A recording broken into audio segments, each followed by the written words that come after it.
This is CounterPoint, and I'm your host, Tanya Granic Allen. Today, we are taking a closer look at the Carney government's 2026 fiscal update and the growing debate over spending, deficits, and the long-term direction of the Canadian economy. The Liberals say their latest budget measures are focused on strengthening Canada's workforce and economy through investments in skilled trades training, infrastructure, and industrial development. The government is also projecting a deficit of more than $65 billion this year, while federal debt interest charges continue to rise.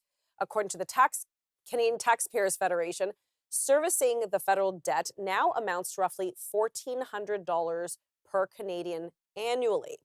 Supporters argue these investments are necessary to address labor shortages and economic uncertainty. Critics, meanwhile, warn that continued borrowing risks adding pressure to future budgets and taxpayers. Well, joining me now is Kris Sims, Alberta Director for the Canadian Taxpayer Federation, and she's going to help us unpack what this latest budget has to offer. Kris, thank you so much for being here. I appreciate your time. So nice to see you again. Okay, great. I always enjoy our discussions because you really just kind of distill things down to the very black and white points. So when you look at the 2026 budget overall, beyond just like the headline deficit, because obviously that screams, what stands out to you? Is it like the scale of new spending commitments or the continued reliance on borrowing? What stands out? What stands out the most is the interest that we are paying on the debt. And we're worried that Canadians don't understand that they're paying this thing all the time. The interest we pay on the debt is the same as the interest people would pay on a personal line of credit. This is not something that can be fungible or put off to another fiscal year or something like that. It is a line item in the budget. And the interest alone on the federal debt is now costing taxpayers more than $1 billion a week. A $1 billion billion a week? a week. I thought you were going to say a Yes. year, a week. No, a week. It's more than $50 billion per year. And that's just such an astonishing number. Is it okay if I give some examples of what that would Please. buy? I would love to hear examples. Okay, so $50 billion, more than $50 billion. We got 52 weeks in a year, so it's more than $1 billion a week. It's more than $50 billion per year. What that would actually look like is we are spending more now on the interest on the debt than we do for the Department of National Defense. Oh.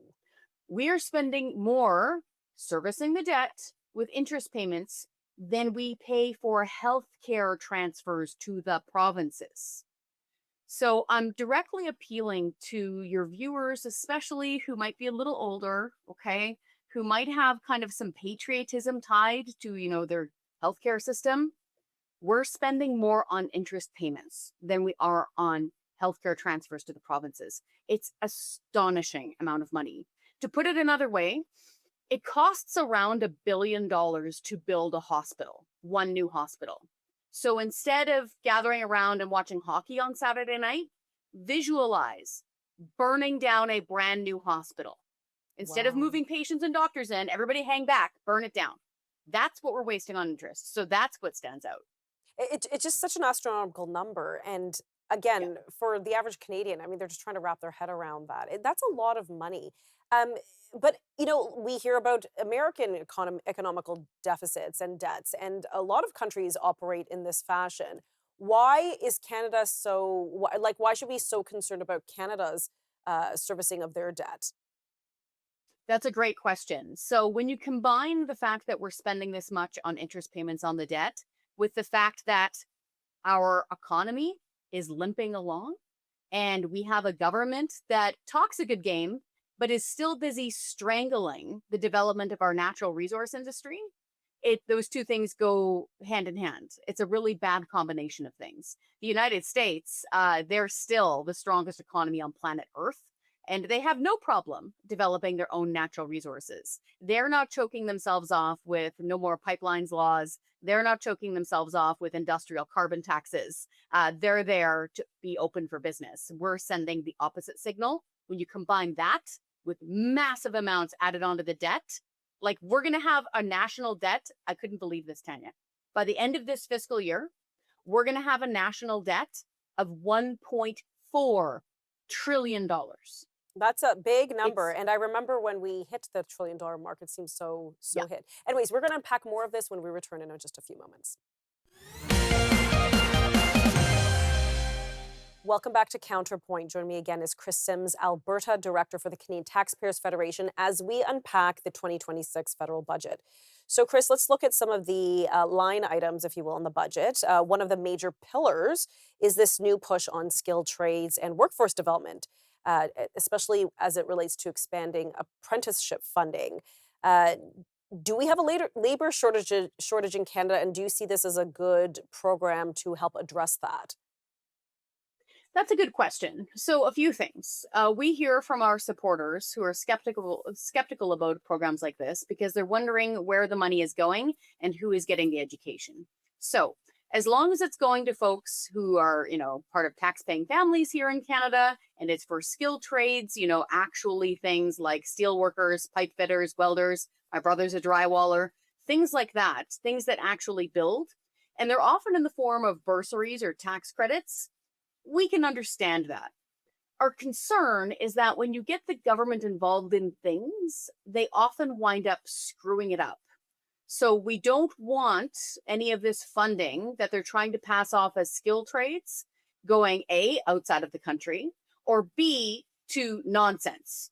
Because the federal government spends a lot of money on nonsense. Like, for example, a huge scholarship that they gave out a couple of years ago was $100,000 so someone could make a documentary about a grocery cart. Oh, I'm wow. not joking. Must have at been all. some special No. grocery cart. I know, right? Like they could have gotten Bubbles to do it for free from Trailer Park Boys. Like it's so silly. And I'm bringing that up as a real example because that was part of their post-secondary blah, blah, blah scholarship. It was under the shirk.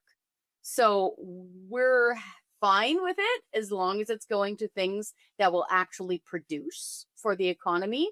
But we've got some cautions. I'll give you an example. Well, actually, before you go on, so- actually, just hold on that Yeah. for one moment. So one thing that stood out to me when I read this line item is, well, but wait, isn't this a provincial jurisdiction? I thought we already have programs like this in the provinces. I know in Ontario we do. So why now Yes. is the federal government, like, shouldn't they just kind of bolster the provincial programs? Why is this a duplication? So I think there's a reason why they're doing that. So A, you're correct. Education is technically a provincial jurisdiction. So Prime Minister Mark Carney could have just upped the funding, upped the transfers, something like that Right. to folks like Premier Doug Ford and Premier Danielle Smith. But that doesn't get headlines, right? So if he wants to have his hard hat on in photo ops and talk a lot about building Canada, then he's got to do stuff like this. I don't know if you remember, but remember when he made that announcement about housing, blah, blah, blah? Those houses behind him were fake. They had built it for exactly that press conference, and then they tore them down. Oh, that's At the horrible. cost of taxpayers. I know, and it cost thousands of dollars to taxpayers just to build it behind him as a prop. So again, forgive me for being skeptical, but there's a lot of politics involved in that announcement. So yeah, we'll see. Wow. Okay. Well, we'll have to keep our eye on that. You mentioned housing. Let's talk about housing. The budget also included some line items for infrastructure spending, housing projects, public works, transit. Again, some of these things, again, I think are provincial issues, but that's fine. But critics have been saying, well, you know what? Ottawa has been investing heavily in this for years. They've been spending a lot, and we haven't seen the fruits of this investment. So is this new approach going to work? And what is your sense of optimism for this? So technically, usually, the further you get away from the ground where things are actually being built, the more chances there are for money to be wasted. So if we're, say, for example, we want more housing built around Gimli, Manitoba, you're far away from Ottawa. And if they're trying to run stuff like that from Ottawa, there's a lot of different hands where the money is being exchanged between Gimli, Manitoba and Ottawa, Ontario.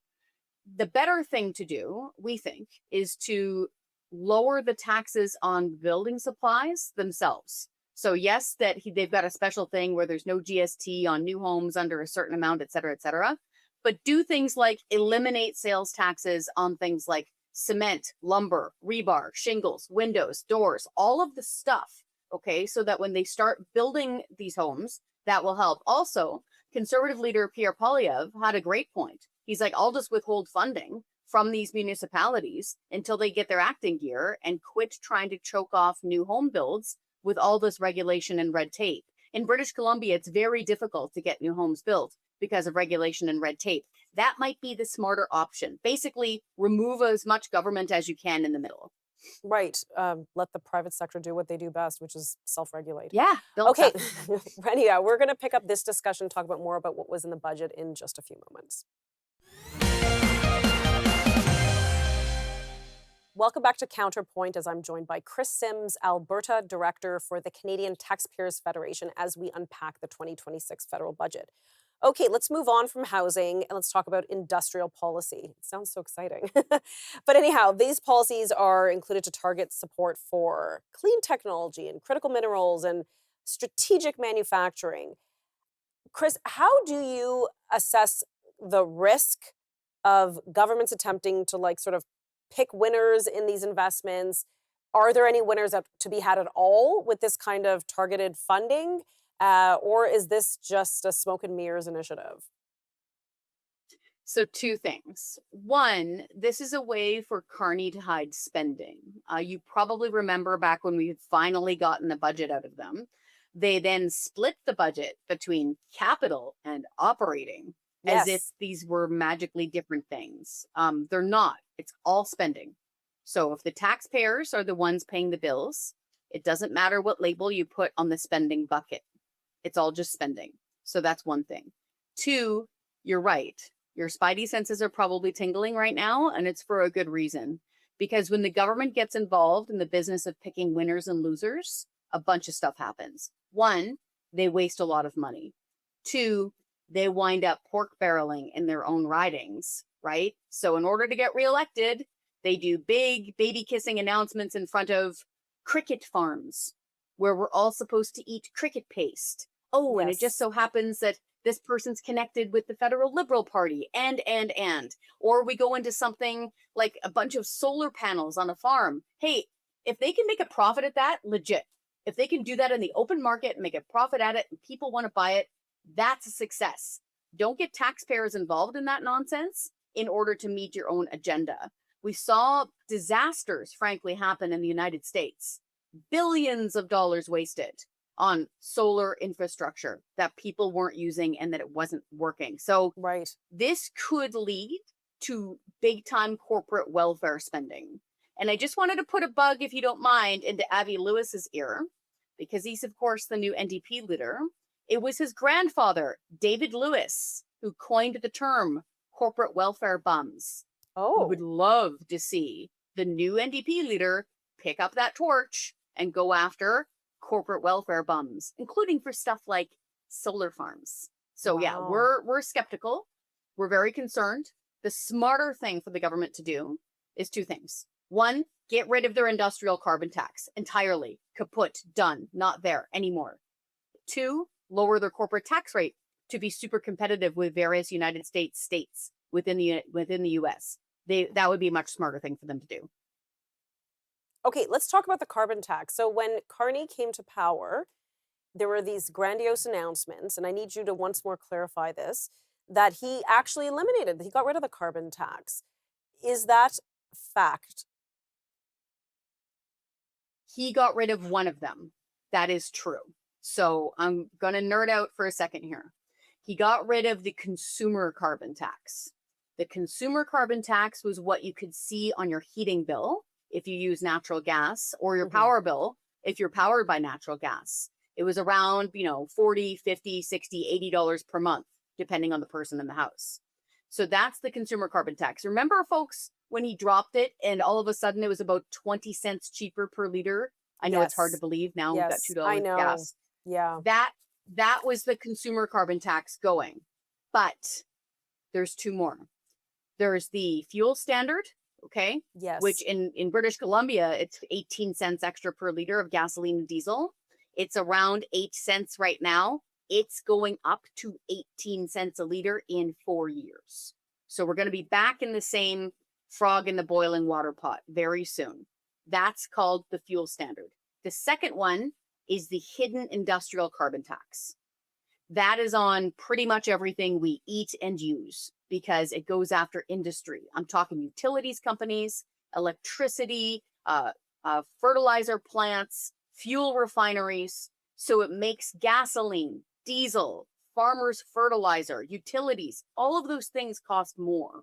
So that is the one that Pierre Poilievre is currently going on about, saying we need to drop this completely. And very quickly, I was amazed during the last federal election to see a trade union agreeing with the Conservative Party of Canada, saying that the industrial carbon tax will decimate the steel industry in Ontario because they'll just move to the United States where there is no industrial carbon tax. And we're seeing that happen right now.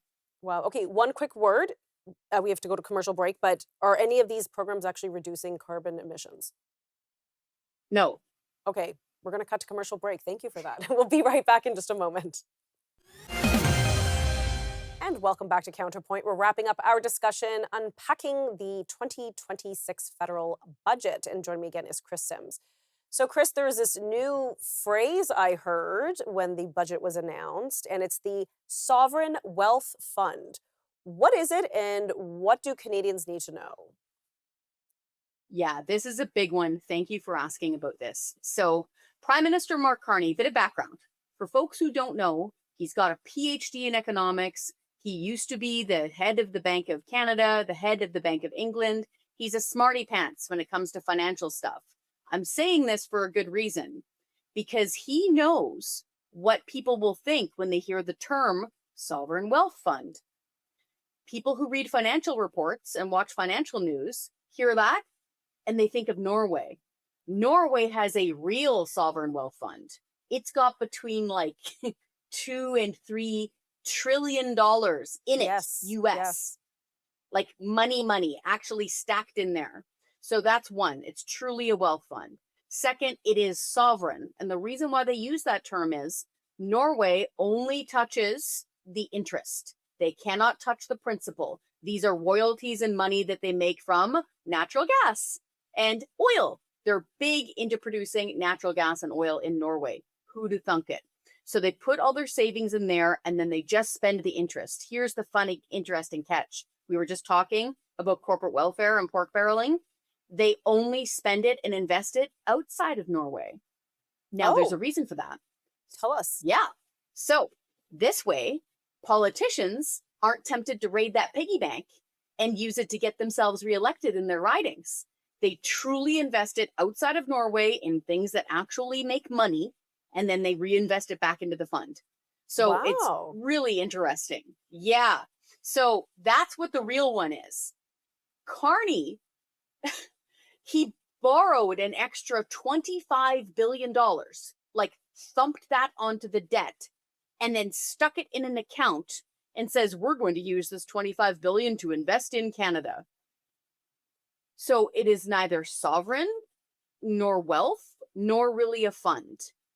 So what he's going to do and what we're all worried about is that he's just added on to the debt. Right. That's like, Tanya, that's like that. Imagine taking a credit card. Don't do this, people. And God forbid. Imagine taking a credit card, taking 25 grand out on it, and then sticking it in your savings account. Then drive home and say, honey, we have a wealth fund. That's what he's done. Like at the $1 billion mark, 25 billion. I know. Crazy. I can't even. And so it gets worse. No, but hold on. Like, so, and then, are we gonna like live off the interest from this wealth fund? Like, are we doing like Norway does? So we're investing in Canadian projects. We're going to spend it on Canadian projects. So here's my fear. It's like a three-headed monster. Okay. We've got the MOU, the Memorandum of Understanding, that we're supposedly going to be inking by Friday, that is going to strangle all of us with a huge industrial carbon tax. We have got the National Projects Office, which is supposedly to oversee big grand things like pipelines, which taxpayers better not be paying for. And now in walks this Sovereign Wealth Fund. And I'm worried they're going to use this Sovereign Wealth Fund as cover to spend taxpayers' money on stuff that private industry should be banging our door down to build in Canada, Tanya. But they're not, no. because we have salted the garden here and told everybody to go away.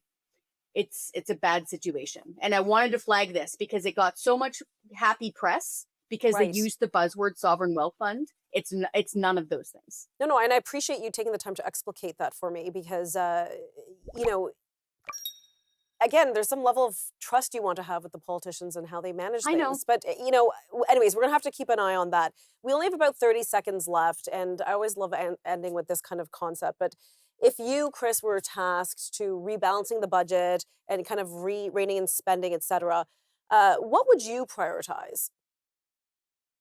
Dramatically reduce the size of the bureaucracy. The Trudeau government added around 100,000 people. Dramatically reduce the size of government and you'll reduce the cost. And stop all of the consultants. Wow. Okay. Well, thank you, Kris. I appreciate your insights, and we'll have to have you on again very soon. And that's all the time we have for today. If you'd like to suggest a topic for the show, feel free to reach out via X at T Granic Allen or via the Newsform website. Thanks for watching.